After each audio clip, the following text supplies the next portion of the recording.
विज्ञान की अनकही कहानियाँ। आइए हम सुने विज्ञान की अनसुनी कहानियाँ। Hello listeners, you're listening to Vigyan Ki Awaaz podcast program on STEM popularization, catalyzed and supported by the Ministry of Science and Technology, Government of India and Media for Community Foundation. Project devised and designed by Dr. R. Sridhar and assisted by Ashish Tiwari. Local coordination and production, Professor Subramanian. Content writing by Priyanshu and post-production by Professor Kaushik P. Kanchan of Garden City University, Bengaluru. Garden City University,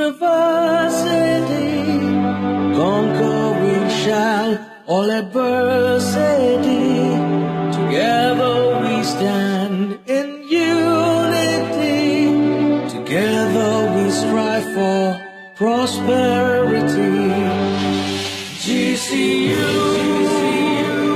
emphasis on life. GCU, emphasis on life. In today's episode, we are honored to host Professor Sebastian-Jncasr, a distinguished chemist from Jawaharlal Nehru Center for Advanced Scientific Research, Bangalore. With a deep commitment to addressing global energy and environmental issues, Professor Peter's research focuses on sustainable solutions for climate change, renewable energy, and advanced materials. His work is at the forefront of tackling the pressing challenges of global warming and climate-related crises. Professor Sebastian started off by giving a brief introduction about his research and explained it in simpler terms. Thank you very much for your kind time. So myself Sebastian-Jncasr.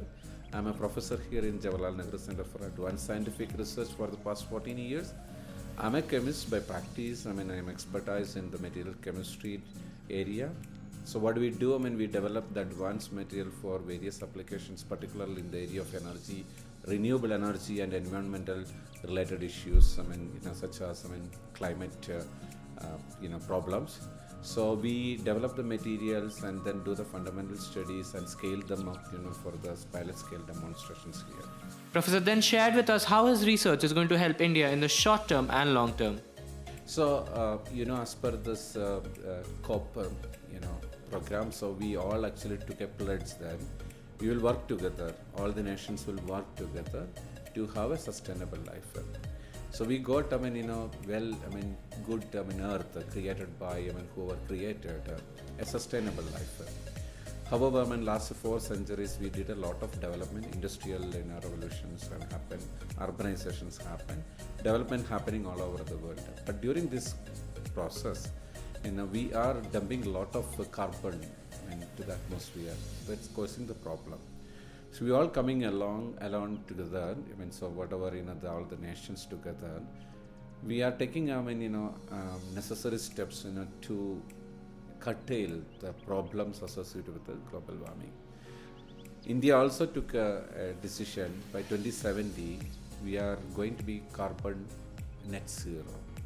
Okay, so but this is not easy because India is a country developing faster than most of the country, probably equivalent to China. But during this development and this kind of this carbon deposition is happening. Okay, we cannot stop this what you call development. We should go with the development. So how to control that the problems associated with them? It's a kind of a side effects of the development. For example, if you talk about the CO2 emission per capita, India is less, but because of the population. But this is also associated with the GDP. We are developing, but carbon is also depositing. So, as a scientist working in this area, we are contributing, good percentage of that one towards the India's target to net zero by 2070. I am also heading one Center of Excellence, National Center for Carbon Capture and Utilization, funded by Department of Science and Technology. The idea of this center to make a strong network between every stakeholders, whether it's an academician or industry or even common person also. A common person, in a society, they can come forward, come together and fight against this climate related problem. So Sustainable Development Goal 13, we classified as 13 and we are working hard to make us a sustainable life. I want to tell one more thing. International Panel on Climate action. So they give a report every year. As per the report, by 2050, most of our Indian, what we call ocean or seashore, it's going to be underwater.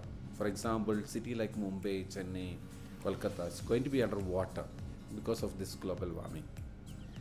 Because ice are melting, water is going to the ocean, and automatically the water level is going up. And then like Dwaraka that happened underwater, these cities are going to be underwater if you are not working hard at this moment. So you have to save them. Okay. So as a scientist, I contribute towards that. While talking about how his research is dealing with global warming, he also shared his opinions about where India stands in the field of research and technology. So India is growing very fast. It is also reflected in the science and technology area, especially last one decade. What we notice that many bright students are coming back. We also have a lot of new research institutes built by the government, including IITs or ISERs or several other research institutes also happening. And I feel that it is a good progress happening in the current scenario. And we are having a lot of funding opportunities also. We have our own difficulties, I understand that one. However, if you really hunt for the funding, and you can get the funding. And government is also, have a lot of initiative steps, to get the funding from either from government or from the private or industry sectors, then you can get the fund. Okay. So what we have to do, that we have to create a strong reputations in the community, then funding will come automatically. So I see that there is a good progress. If you look at the position in the world scenario, definitely we are one of the 10. There is no doubt about that one. We can say, US is leading, China is leading, Europe is leading, Japan is leading, but we are, one of the, 5 or 6 or so positions in science and technology. And we are going slowly, it is not saturated, we are going up. That's a good trend. So for example, several other countries, they already saturated. They don't have further on. So this is a good progress. And our young, generation, we are very strong with the young generation. Nowhere in the world we can get this young generation better than India. That's the biggest plus point we are having. I feel that next 2 decades, we are going to lead the world. Professor Sebastian then talked about an unforgettable moment with us and also shared a heartfelt message with all of us. Yeah, I just want to give a message to the young students or those who are in high school and colleges. I never thought I will become a scientist. My first interest was either to become a doctor, okay, or to become a pilot in aeroplane, particularly Air Force. I want to join military. In fact, I tried 3 times in SSB. I failed last moment. Okay, but that did not stop me. To continue other area I would like to have. At that time, I just continued, and I did not try. In a doctor position because of various reasons. Because my financial background was very poor at that time. Okay, then a continuous journey. One day, my teacher asked in 10th standard, Hindi teacher. She asked, can you tell what you want to become? And at that point, I told that, so I want to become scientist. That's rarely happen. Everybody wants to become someone, either doctor or engineer. Although I want to become, the doctor, but my financial situation was not really great. Then continued. I got lucky to have a lot of support from teachers and their family members and my all other well-wishers. I got support and continued. Then I joined here and then continued journey, and then I was going in exponential growth. To be honest, exponential growth. One unforgettable incident happened. This COVID effect. Okay, so we started this journey in this climate action in 2016, and we were part of a global competition. It's a $20 million global competition. Around hundreds of teams participated in this event, and we selected in the quarterfinal. Around 46 teams selected for the quarterfinal, and we were the only Asian team in this quarterfinal. We entered into the semi-final based on our demonstration, and we entered into the final round with a milestone prize of $500,000. And then we have to demonstrate our technology in United States in Wyoming. Okay, so there is a 2 ton of CO2 coming from, carbon is coming from a power plant. How we can convert into useful chemicals or fuels, that was the target. So we made the various arrangements. We got the funding from Mumbai Angels.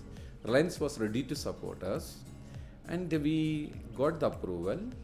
But next month COVID started. Okay, so then the history, everything shut down. And then we waited for 1 year. Everybody got affected. And luckily, most of the teams that coming from US or Canada, their logistic part was really easy.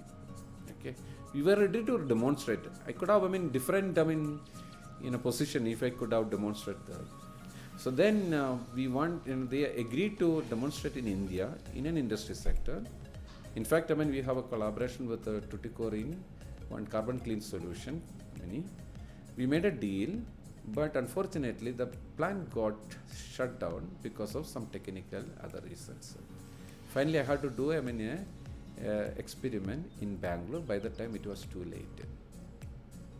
Okay, so this could have been changed in a different. Although I am really in good position, but such one incident actually really got affected the technological growth. It's nobody's mistake. It is many people lost the job, many people lost their life also, but I got affected in this way. He then shared his opinions on what changes can be brought in the curriculum to help students pursue a career in science. So we are living in a better world, to be honest. When I was in college, I never heard about IAC, to be honest. My first visit to Bangalore as a study tour during my master's. That's the first time I visited IAC. I felt, my God, this is big institute. Even I cannot enter that one. Okay. Later, I got an offer to join as a faculty there. That is a history. Okay. Eventually, I end up in the JNCSR, but I have a very strong connection with the Indian Institute of Science or Indian Institute of Technology, etc. and all. Now, students have a lot of opportunities. Okay. So they have the opportunities to go a university or institute. They can polish their research. Recently, I attended one science congress in Kerala. I was giving a faculty presentation. As a part of that one, there was the panel discussion.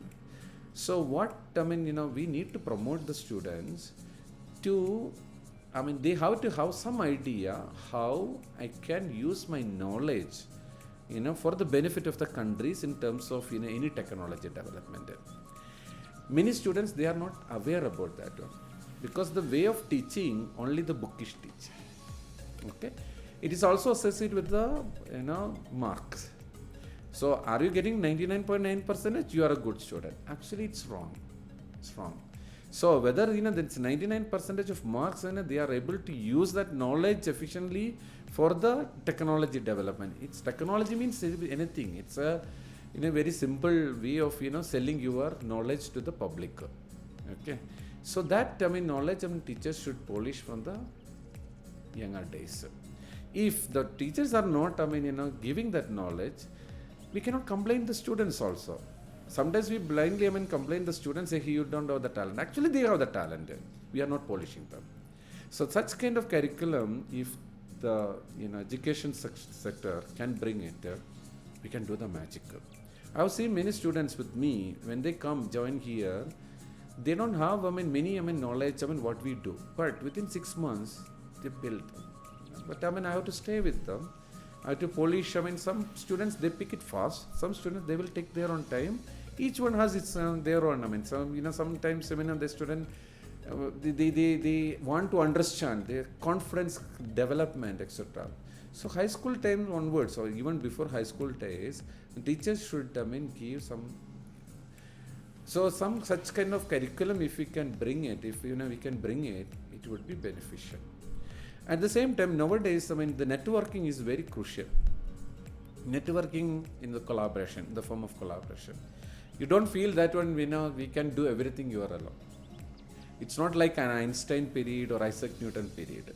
So we are living, earlier, Nobel Prize for one person. Here, Nobel Prize for, 3 people. Because, the technology development happening in a kind of multiple collaborations or multiple groups are working. You learn something from others. You don't feel that you know everything. You have your own expertise. So you learn from others. You share your knowledge with others also. I have a lot of collaboration, national and international collaborations, across globe. I have a collaboration with the UK Mission Innovation, and another one is Amsterdam. I have a center, GNCSR center as a part of that one. There also we are talking about renewable energy, climate-related problems. We are addressing that one. So multiple collaboration international, nationally. I have a center of excellence. Many people, many expert are part of that one. Just now I finished one conference, international conference on carbon capture and utilization. That the article just published in ACS Energy Letter about the event. So we make a strong network to share our knowledge, and by using the share the knowledge by this platform, the quality of the work also will improve the quality to the global standard. You were listening to Vigyan Ki Awaaz, a podcast on STEM popularization, catalyzed and supported by National Council for Science and Technology Communication, Government of India. Tune in for more such episodes to Vigyan Ki Awaaz on this platform and also through Spotify, YouTube and Apple Music platforms. आइए हम सुने विज्ञान